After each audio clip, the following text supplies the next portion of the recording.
Hello and welcome back to the channel. My name is Joe Acosta. I am a non-religious licensed minister. If you are visiting for the first time, welcome. For those of you that are visiting for the first time, the reason I say I am a non-religious minister is because I go after results. I don't go after the same teachings that are hand-me-down, pass-me-down teachings that are basically leaving us in the same place. And with that, I'm going to ask you a question. Try not to give a religious pass-me-down answer. Why did God have Moses create the Ark of the Covenant? We'll be right back after this.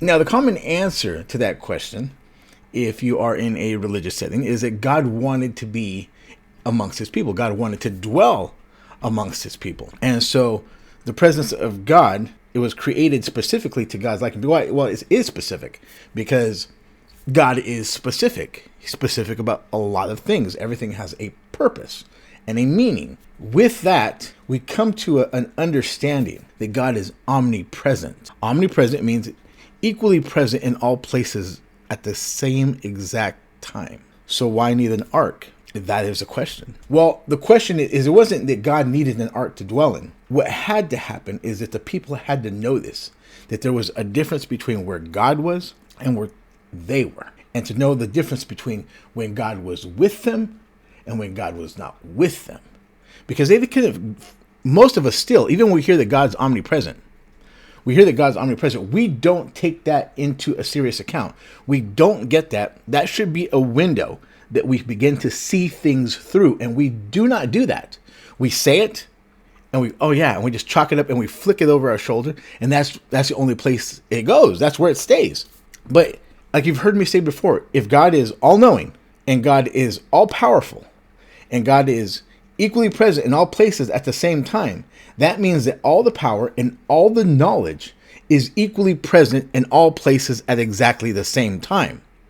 What then is required of me is to ask the right questions, to draw down the right answers that makes the knowledge available to me so that I can understand and grow. But we don't do that. We don't do that because if we did do that, you would see growth, you would see exponential growth in the lives of people, and they would not stay in stagnicity. Their lives would not look the same year after year after year after year. And that is a fact. We would see growth. Christ in you, the hope of glory, would be making its way to the surface, and the rest of the world would start to see that. That's not exactly where we go with it. Sure, the ark made a representation for Christ that the power would be in when he came. Christ is to the New Testament what the ark was to the Old Testament. We're supposed to be to the after the New Testament what Christ was, because Christ in you, the hope of glory, is there with a purpose. It's not just to say. So let's take the fact that God is omnipresent, equally present in all places at the same time. There's verses in Psalms that says, I go to heaven, and lo, you are there. I go down into hell, lo, you are there. Everywhere, equally present. Now, the holiness of God in the ark versus the sinfulness of man on the outside, if that touch caused them to die, which it did, like the one of the soldiers or the people, the guards that helped when the ark was falling, he tried to stop it from falling and he died. If that's what it is like for sin to try to touch holy, where does the devil stand? Where does the devil, right? God is the Father of lights, of who there is no variation and no shadow of turning. There's no shadow of turning. God's glow is so illustrious that he casts no shadow. There is no place. Let's understand this. There is no place for evil to stand in then. Outside. Where does it go to stand? If holy and sinful cannot be in the same place at the same time, and God is already taking up all the space, where is it? Where is evil? It's an enmity. It's within us. This is why when we touched it, the ark, we died. It was a representation, an understanding for us. Now let's take that further. Let's really think about this. Omnipresent. We cannot take that away from God. God is not going to scrunch himself any place and give way like we do. We give way. Now, enmity is, like I said, it's enemy. It's hostile. It's malevolent. What does the word say? The heart is deceivingly wicked. It's Jeremiah 17:9, I believe. The heart is deceivingly wicked, deceitfully and wicked above all things. Who can know? Above all things. We categorize the devil here, and it's above all things. And where is it? It's in me. It's in you. It's in all of us. It's also the thing that keeps us from moving into the image and the likeness of God. It's also the thing that keeps Christ in you, the hope of glory, down in there and not up on the surface. And we have to ask these questions. We have to bring in this understanding, because when I ask a question, enmity taking opportunity, using religion as a tool, will give you an answer that leaves you in the same place yet again. You might feel like you made something. You might feel like you got something done. Maybe in your house you got something done. But in the next week, it's still the same. One thing moved here. You move the couch from the left side of the room to the right side of the room. You put the TV in a new area. But it's still in the same house. It's still in the same place. The growth isn't happening like that. Now let's watch something. Judas watches the lady who takes oil and she pours the oil on Jesus's head, and she washes his feet with her tears and her hair. And Judas comes out and says, "Why wasn't this sold for 300 pence and the money given to the poor?" What is going on? Enmity taking opportunity, drives through emotion and causes a speech against. We don't even notice that it's happening. It's like a dream. It's like a dream. How many of you, when you are having a dream, you wake up into a dream, or you wake up into a dream. You fall asleep here and you wake up and you start having a dream. And while you're moving in that dream, you're in a whole new place with some people you don't even know, and something's going on, and you just start acting out in the dream. You just see yourself acting out in the dream. You don't even ask yourself the question, how did I get here? And what was my last memory before I got here? That would help wake you up. That would help remember that it's just a dream. But we don't do that. We just start going on with it. It's the same way we go on with the emotion. The emotion starts to direct us. Where's the emotion? The emotion's in the heart. We have a conscious mind and we have a subconscious mind. And the subconscious is the emotional mind. That is there, wherein is enmity as well. It is in there. It's not all of it. It's a part of it. And its goal is to keep you in stagnicity and opposing growth. Since the beginning, the kingdom suffereth violence, and the violent have taken, since the beginning, right? Since the time of John the Baptist, the kingdom has suffered violence, and the violent take it by force. We're not going to take it by being passive. We're not going to take it by asking questions and then getting a religious answer that leaves us in the same place. It's not going to happen. Continue with the same practice. Oh, yeah. And we really don't understand, and the reality is enmity in Judas took an opportunity, and it felt something, and he spoke, and then at the end, and given to the poor. He adds that in. Now watch this. Here's Christ sitting at the table with all the disciples, and he even says, "I chose all of you, didn't I? And one of you is a devil. One of you is opposed. One of you has some opposition, and it's there. It's there, right under the surface." He knows what he's talking about. That's Judas, right? Judas has more enmity than anybody else. The rest of them don't. The rest of them are constantly following and wanting to learn, and they say something, but they're in their 2 feet. Judas really isn't. What happens? They're at the Last Supper. The rest of the disciples want to know who's the one that's going to betray him. So they're asking John, and John says, "Lord, who's it going to be?" And he says, "The one I get, take the bread and dip into the sop and give it to him. That's the one that's going to." And he dips the bread and he dips the sop. Let's look at it. All right, let's read it here. It says, "Jesus answered, He it is to whom I shall give a sop when I have dipped it. And when he has dipped the sop, he gave it to Judas Iscariot, the son of Simon. And after the sop, Satan entered into him.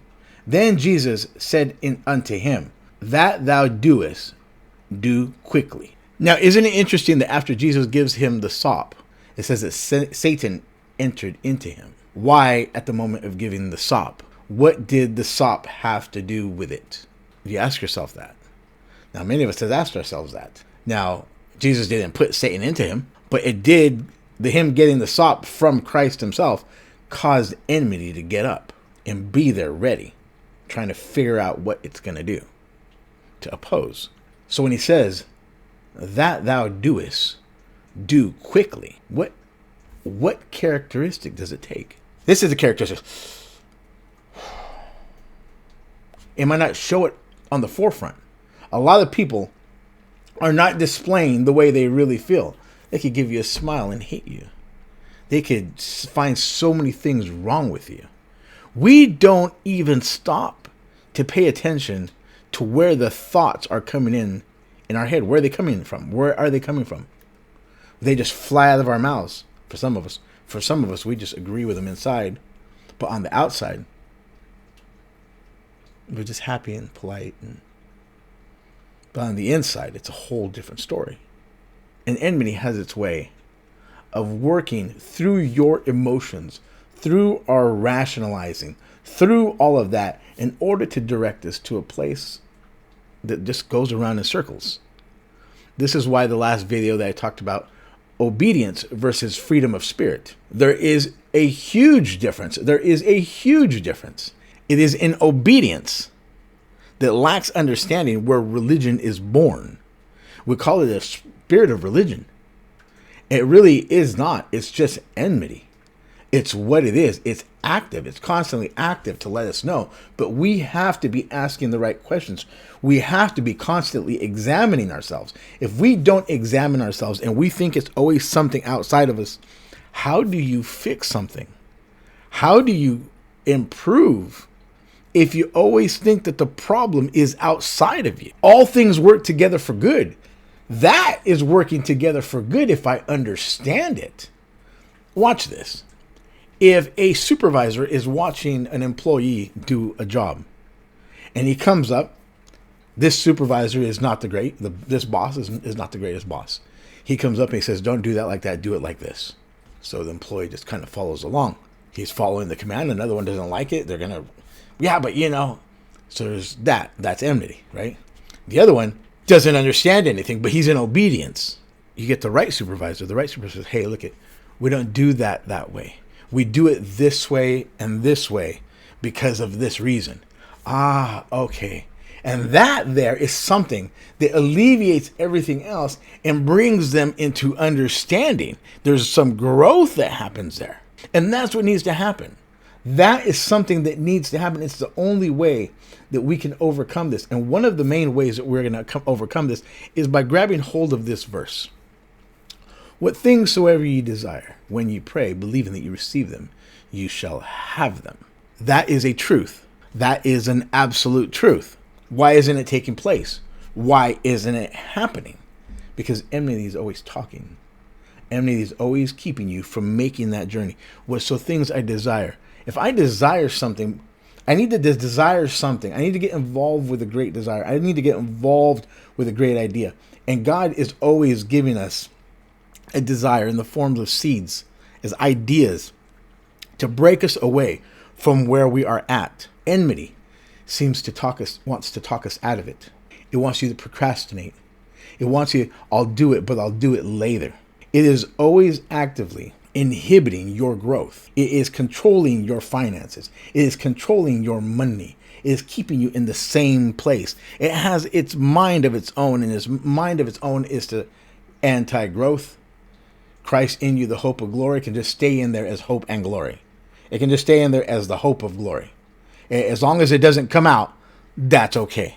And it's going to be taught that way from a lot of pulpits, right? It's one of the reasons I say, if there are 10 people and we're all praying for something and we're all asking God for something, and that person over there gets a miracle, what happens? They say, praise God. Everyone praise God. Let's give glory and honor to God. Yes, the honor and the glory always goes to God. That's not even a question, but that's not the question we should be asking. The question is, how did they get it? What did they do? Where was their mind? What were they asking? Where was their heart that they received something that the rest didn't? The woman with the blood disease that touched the hem of Christ's garment, where was her mind? What was going on with her? What was taking place with her that when she touched the hem of his garment, she got something, and everyone else that was touching him got nothing? What do we say? She was humble. She was on the floor. That's what she was on the floor, because all the crowds that she had to get through. First, it was the disciples. Then it was Jairus' men. Then it was everyone else around that was around those men. And then the fact that they were going down almost something that's like an alleyway on the way to Jairus' house. So there was a lot of crowds to get around, but she pushed through to the end. Her mind was in a place that if I do this, I will get this. All the other ones were hoping to just get rid of whatever it was that they had. That doesn't work. That is the question. And those are the questions that we have to ask. And if you're not asking the right questions, enmity will always get up and answer you in a religious way. And you know the evidence of that is that you are in the same place. You are in the same place year after year. When you grab a hold of the truth, when you grab a hold of understanding, you will need a telescope to see where you were at a year ago, 2 years ago, 3 years ago, because it'll be so far from where you're at now. It's not the feeling that you're far. It is the actual evidence that is seen that you are far. Feeling doesn't count. Feeling is the same thing as gender identity. It doesn't count. That's something going on. And then we want the rest of them to acknowledge that. That doesn't count. You'll know them by their fruit is visibly on the outside. It is a visible metric. That is the truth. The visible metric. It is the result. Taking into account that it did not matter how the fig tree felt. The fact that it didn't have the fruit there, Christ cursed it and withered away. Think about that for a second. It did not matter. It does not matter how the fig tree feels. It's the result of it. It's the fruit that's bearing. It doesn't matter how good a golfer you think you are. At the end of the day, the scorecard tells the truth. And that is what matters. Anyways, I have these books behind me. Let the Answer Sink In and The Believer's Guide to Christ in You Manifested. They get you on the idea of how to think and how to ask the right questions, how to break the mold that has kept us there and in the same place for so long. Information taught and passed down and taught and passed down and taught and passed down over and over. We have to understand there is no room for pride. We are all exactly the same. Now that may be hard for some people to swallow, but we are all exactly the same. The amount of God in me is the amount of God in you. The question is, what are you doing with it? Because if Christ, the hope of glory, dwells in me, and I have the opportunity to bring that to the surface, so do you. All right? I will talk to you later. Hopefully you enjoyed this. Share it with somebody. God bless. Amen.